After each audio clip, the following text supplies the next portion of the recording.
দিবেন। তিরমিজি ইবনে মাজাহ একটা হাদিস মনে পড়ে গেল, হাদিসটা শুনুন, ভালো লাগবে।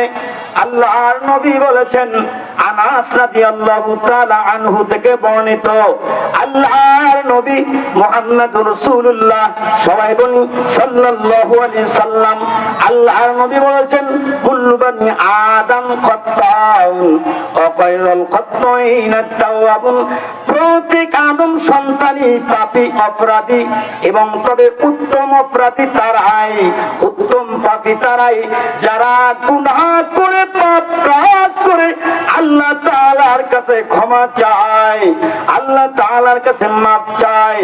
আল্লাহ বলছেন, ইয়া ইবনে আদম, হে আদম সন্তান, যদি তোমরা জমিন ভর্তি পাপ নিয়ে আমার সম্মুখে যদি উপস্থিত হও, হাজির হও, আমি আল্লাহ তোমার এই জমিন ভর্তি পাপ ক্ষমা করে দেব, কিন্তু একটা শর্ত হলো, আল্লাহর সাথে কাউকে শরীক স্থাপিত করা যাবে না।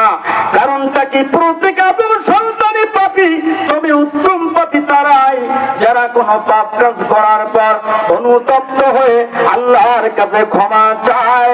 আল্লাহ বলছেন, আমি তাদেরকে মাফ করে দেব, ক্ষমা করে দেব। বলেন সুবহানাল্লাহ। আল্লাহ সুবহানাহু ওয়া তাআলা বলেছেন, মানুষের দুনিয়াতে চারটি পাপ কাজ করে। এই পাপগুলো কি? আল্লাহ সুবহানাহু ওয়া তাআলা বলছেন, ইন্না ফিল জান্নাতি ইয়াতাসাআলুনা আনিল মুজরিমিন, জান্নাতের ভিতরে, জান্নাতের মধ্যে, তাকাবালা তাকাবালু ভাবে মুফআল থেকে এসেছে, তারা পরস্পর জিজ্ঞাসাবাদ করবে। যখন আপনি অন্যায় ভাবে জেলখানায় রয়েছেন, তখন আপনার আত্মীয় স্বজন আপনাকে দেখার জন্য জেলখানায় গিয়েছে, বা আপনার হঠাৎ করে এক বন্ধু, উদাহরণে বলছি, হঠাৎ করে বন্ধুর সঙ্গে আপনি দেখা, আপনি জেলখানার মধ্যে থেকে বলছেন, বন্ধু কোথায় যাচ্ছেন? তখন বলছে বন্ধু বলতেছে, আরে তুমি জেলখানায়? তখন বলছে, বন্ধু বলেন না, ছোট্ট একটি মামলা, মিথ্যা মামলা দেওয়ার কারণে আজকে 2-3 বছর ধরে আমি মামলা খাচ্ছি বা জেলের সাজা ভোগ করছি। তখন বন্ধু বলবে, কি কারণে? তখন এই কারণগুলো উল্লেখ করবেন। জান্নাতের ভেতরে এমন একটা কথা আসবে, ফি জান্নাতিন ইয়াতাসাআলুনা আনিল মুজরিমিন, জান্নাতের ভেতরে পরস্পর তারা অপরাধীদের সম্পর্কে জিজ্ঞাসাবাদ করবে। অপরাধী কারা, পাপী কারা? এই আয়াত থেকে একটি আয়াত জানিয়ে নেই, সূরা আরাফের মধ্যে একটা সুন্দর একটি কথা এসেছে। আল্লাহ সুবহানাহু ওয়া তাআলা বলেন, আল্লাহ সুবহানাহু ওয়া তাআলা বলেন, ওয়ানাদা আসহাবুন নারি আসহাবুল জান্নাহ, আহ্বান করবে, ডাকবে আসহাবুন নারি, জাহান্নামীদের অধিবাসীরা, জাহান্নামীদের অধিবাসীরা জান্নাতীদেরকে ডাকবে, জান্নাতীদেরকে আহ্বান করবে। জান্নাতীরা তো নাজ নিয়ামতের মধ্যে রয়েছে। যখন আপনি দুনিয়াতে ভালো চলবেন, ভালো থাকবেন, ভালো কিছু করবেন, একপন্থী বাম রামেরা আপনার প্রতি লেগে যাবে, মনে করবি আরে ওই দিন দিন তো ভালো করছে, দিন দিন তো উন্নত হচ্ছে।